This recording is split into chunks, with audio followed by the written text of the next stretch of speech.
babanggit ang pangalan ko, kawawa naman yung pamilya ko, hinahanap sa akin yung malita eh. Wala man akong sama ng loob. Kaya lang, siyempre, takbo ko agad ako dito. Alam ko nandito ka eh. Sumugod sa Senado si Palawan Representative Jose Alvarez nitong Huwebes para itanggi ang akusasyon ng mga dating Marines na nakatanggap siya ng maleta na naglalaman ng milyon-milyong peso. Nasa kalagitnaan ng press conference si Senate President Alan Peter Cayetano at Senador Rodante Marcoleta nang dumating si Alvarez para itanggi ang aligasyon. Hindi naabutan ni Alvarez ang mga dating Marines kundi ang press conference na lamang, kaya binigyan ito ng pagkakataon ni Cayetano na magsalita sa harap ng media. Nang tanungin siya ng media kung bakit nadawit ang pangalan niya, agad namang binanggit ni Alvarez na dati umano siyang kinausap ni former Anak Kalusugan Party List Representative Mike Defensor na i-endorso ang impeachment laban kay Pangulong Ferdinand Bongbong Marcos Jr. Pero tindanggihan umano niya ito. Matapos siyang tumanggi, saka umano siya dinawit ng mga dating Marines. Subalit, tila walang naniniwala sa mga netizens dahil kilalang tumandang buhaya na sa politika itong si Alvarez at katunayan, isa siya sa pinakamayamang kongresista sa bansa na may kabuuang net worth na 4.6 bilyong peso. Babanggit ang pangalan ko, kawawa naman yung pamilya ko, hinahanap sa akin yung malita eh. So, ganoon lang po kung maaari. Wala man akong sama ng loob. Kaya lang, siyempre, takbo ko agad ako dito. Alam ko nandito ka eh. Kung wala ka rito, hindi man ako pupunta rito eh. Saka nandito Senator Marcoleta. Alam naman nila, papasokin nila ako. I vehemently deny that na meron po akong natanggap. Wala akong utang si Saldi ko sa akin. Wala din akong utang sa kanya. At wala kaming transaksyon na maaari ko siyang bigyan o maaari niya ako bigyan ng pera. Umalis na si Atty. Rondain. Nauna nang umalis. Kausap ko siya noong isang araw. Sabi, pakiusap ko sa kanya, kumuha ka lang ng isang note kay Saldi, kung makausap mo siya, na wala si Saldi pinadalang malita sa akin. Yun lang po, hindi ko sinasabi na hindi totoo yung mga sinasabi ng mga Marines, no? Ang akin lang, na ako, wala akong tinanggap personally, for me. Dahil, modesty aside, ganito lang po ang buhay ko, hindi naman ako naghahangad ng malita-malitang pera. Ganun lang po. Sek, maraming salamat. Baka pwede silang magtanong. Yes, of course. Baka pwede kayong magtanong. Okay lang. Mga 5 minutes. I'm not taking much of your time. Take your time. It's your right. Nabanggit kasi. Salamat ako dahil nakahabol pa ako. Kala ko abutan ko sila eh. I just want to ask them, kanino nila binigay? Dahil wala man akong tinanggapin. Or, Actually, nakita ko text report. Tapos na rin talaga. Oo. At pinakyat ko. But precisely why we want everyone named to have their opportunity. Na I thank you, God, for being here. wala pa. Kung malinis ang konsensya mo, pupunta ka rito, di ba? In fact, maraming kongresista na sasama sana. Ang isa doon, nagsabi sa akin na pupunta rin dito yung Congresswoman Garin ng Iloilo. Pinsan ko pa yan sa Sabiloso. Sabi niya, kung pupunta kasama ako. Eh, nakita ko ngayon, meron kayong, hindi ko man alam to eh. Kung alam ko lang ito, nandito ako maaga pa, kinansila ko lahat ang aking mga meeting. Any question? So, any question po? Congressman, since nabanggit niyo po na walang katotohanan. Hindi sa walang katotohanan. Wala ako tinanggap na pera. Wala silang dinala sa aking malita. Okay. Ibig po ba sabihin, questionable yung mga sinabi kanina ng iba pang mga witnesses? Hindi ko kasi narinig eh. Nasa kalsada ako kanina. May meeting ako kanina sa dito sa PIMS, yung motor show. Nandun ako. Kami nagbukas eh. Umalis ako doon mga alas 10. Pumunta ako kay RSA sa San Miguel. After San Miguel, may alauna ako sa Manila Golf.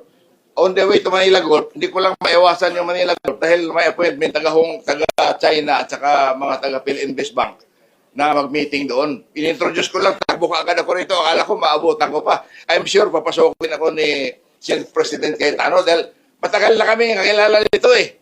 Eh, tatay pa niya, kasama ko na. Ano po kaya ang motibo? Bakit kayo kinalatag yung pangalan niyo as you were saying hindi po? Mahirap man ako magsabi ng motibo. Ngunit, Siguro may kinalaman doon sa pinadala sa akin ni Mike Defensor. Nandito po ba si Mike? Wala na. Mga 130. Si Mike Defensor nagpadala sa akin ng impeachment ni Pangulo. Ako yung unang. Nandito sa cellphone ko. Gusto nyo makita?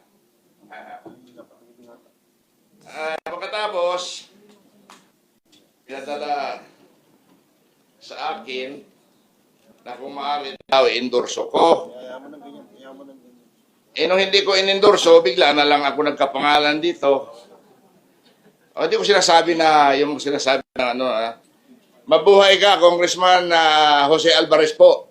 Si Margaret ito, hindi ko kilala kung sino itong Margaret nagpadala sa akin. I'm writing on behalf of Congressman Mike Defensor to request for your endorsement of impeachment complaint against PBBM for graft and corruption and betrayal of public trust. Your principled stance, pinula pa ako, your principled stance on accountability makes you an ideal endorser. We respectfully request for your public endorsement to strengthen this effort and uphold the rule of law. Attached is the full complaint for your review. Thank you for your consideration. Hello po, will you endorse? Ang sagot ko, no, sorry. Hindi ko pa nga nabasa eh. Pinapa-endorse agad sa akin. Pinaprint ko kaya kakapal. So, sunod noon, kasama na po ako rito sa Marines. Pero I can say categorically, wala po akong tinanggap na malita galing kay Saldico dahil wala naman utang sa Saldico sa akin. Wala din ako utang sa kanya. Okay? Maraming salamat. Pasensya na. Pasensya na. And thank you very much. What is the most correlation yung sabi kung wala po talaga? Kakilala. Si Saldico, Congressman, kasama ko sa House. Vice Chair ako ng appropriation since 2022 up to 2025. Pero outside the house. Sinasabi nga doon na palagi ako nakikita sa yung park house. I'm always seen in the park house. Wala akong, saan ba yung park house na yan? Wala ko alam kung saan yung park house. I do not go to Saldico's Horizon Homes. I know he has an apartment there. Kaibigan ko sa Saldico, bakit? Wala mang masama eh. Vice Chair ako sa appropriation. Ngayon, Vice Chair pa rin ako sa appropriation eh. So gusto ko na sana, nabutan ko yung mga Marines para at least sa akin ba yun talaga binigay yung pera? We will make sure na in the next hearing, inform lahat. Hindi. But what I want Panawag mo na ako what I want to assure yung cabinet at saka, yun nga, wala tao ang mag-judge, pero welcome kayo i-confront. walang parliamentary courtesy. Pupunta ko rito dahil we just want to confront kung ano yung hindi man ako delikado, Senator Alan. Kung mayroong tatlong malita, tatanggapin ko, di ba? Basta walang resibo pinapapirmahan. Di ba? Bibiro lang si Congressman, but he's here to clear his name. Kawawa naman ako. Which is the process. Diba? Di ba? Pag nabanggit kami sa House, we are also given the opportunity to answer. Kaya nga, regardless of our topic, pag pumunta dito, we will give them a chance. Maraming salamat sa inyo. Thank you po. Hindi ko akalain na dito Thank kayo you. lahat. Thank you. Thank you. Sige. Next question Two, for three Marlon questions. Ramos. Sige, salamat. Patawag lang ako, Senator. Yes, opo. Sir. Salamat, salamat. Restaurant. Sir, just to clarify. Yes. Yes, sino ang nariyan sa picture? O sinong kumuha ng picture? Kaninong picture po yan? May nakakaalala ba dyan? May kasama yan on the same page? Paki-flash na rin. Baka sakali mas kabisado nila yung isa. Yes?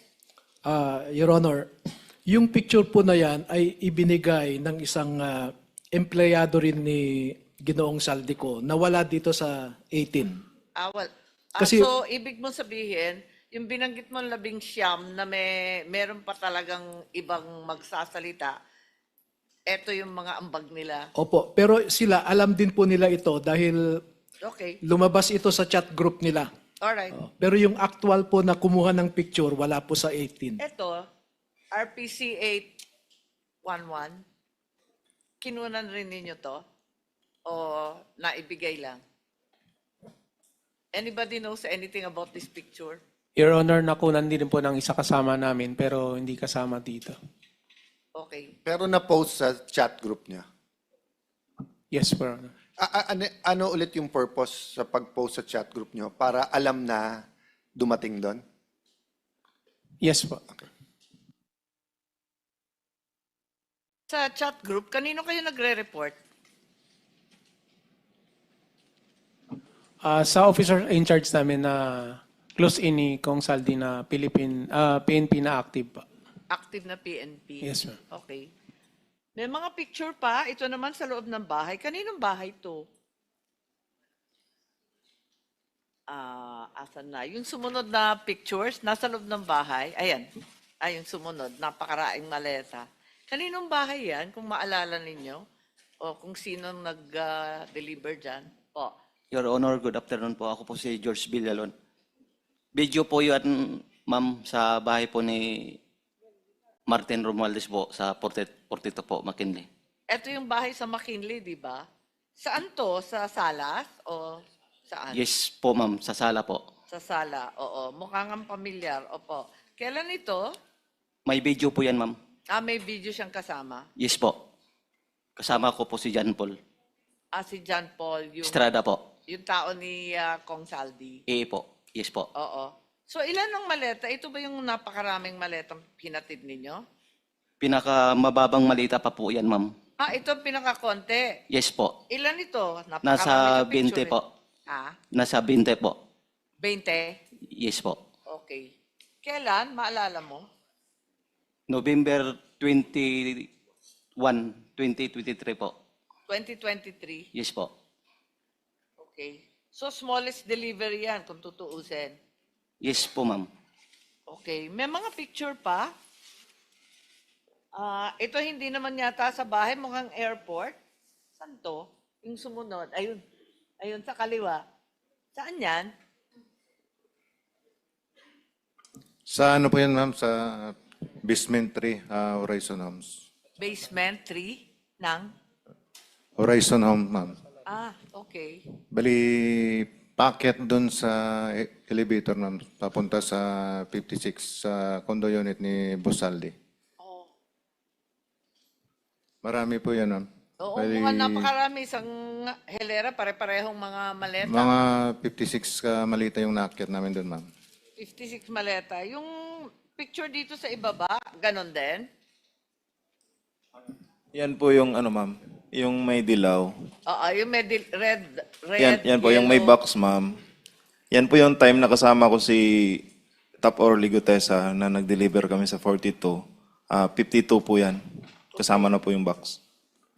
Yung, ano, ma'am, yung nakaharap, walang putol yung pag-picture. Ako yun po, ma'am. Ikaw yun. Yes po. Okay. Sige. So, itong helicopter, mukhang apat ba yung maleta? Itong may helicopter, the same helicopter kanina, di ba? Magkapareho lang tong helicopter. RPC 811. Kasamahan rin ninyo nagpadala nito, hindi ninyo alam. Yes, Your Honor. Okay. So, andito na si Senator Marcoleta. May mga listahan kayo rito? May mga picture pa rin dito sa sinumpaang salaysay ninyo. Ito naman, nasa loob yata ng sasakyan. Tama ba? Saan to? Nasa loob ito ng sasakyan, saka... Yan, ma'am, sa, ano, sa bahay ni former speaker po. Okay. Pati yung ibaba. Yes po, yes po. Aling bahay? Yan, ma'am, sa, ano, sa Horizon Homes. Sa? Horizon Homes. Akala ko yung kay Saldi, yung kay Horizon. Sorry. Ito, saan to? Horizon Homes yan, ma'am. Sa Pero unit ni hindi bahay Bosaldi. ni former speaker yan, di ba? Yung nasa taas po, ma'am. Ah, Ayan po. Number 42, McKinley. Sa 42. Okay. And then, yung sa Horizon, ito yung ibaba. Yes po. Yan po yung unit ni Bosaldi. Ito yung, meron kayong mga dates dito na puros 2022. Tapos, ayan na, yung mga sumunod. O kayong lahat. Kayong tatlo. Sorting mo, Po. Ako po yung isa, ma'am, yung naka-stripe na polo Naka-stripe shirt. ikaw yun, oo. Sa kaliwa. Sino naman- yung dalawang kasama mo? Ako po, ma'am, si Cecilio Larder Jr. Ako yung sa gitna po, ma'am. Ikaw yung nasa gitna. Ito sa Yeah, po. kanan. Yan po si Mark Tiksay po. Si Tiksay. Ayan na si Mark Tiksay pala. Asan kayo? Yung sa gitna, ma'am. Yung Hindi, alam ko. Kamukha mo nga. Kaya lang, di pa sa puti yung buhok mo Quezon nun. City area yan po, ma'am. Sorry? Saan lugar to? Quezon City po. Sa QC. Ano yun? Saan lugar? Bali, ano yan, ma'am, sa media po yan, pero hindi ko mabanggit. Tinakpan ni attorney, ma'am. Si attorney na po magpaliwanag po. Kasi kami Media? kami po naghatid yan po. May natid po kami. Tapos yung sa ilalim, yung helicopter. Ayan, sa kasama po namin yung nag-picture po, ma'am. Okay.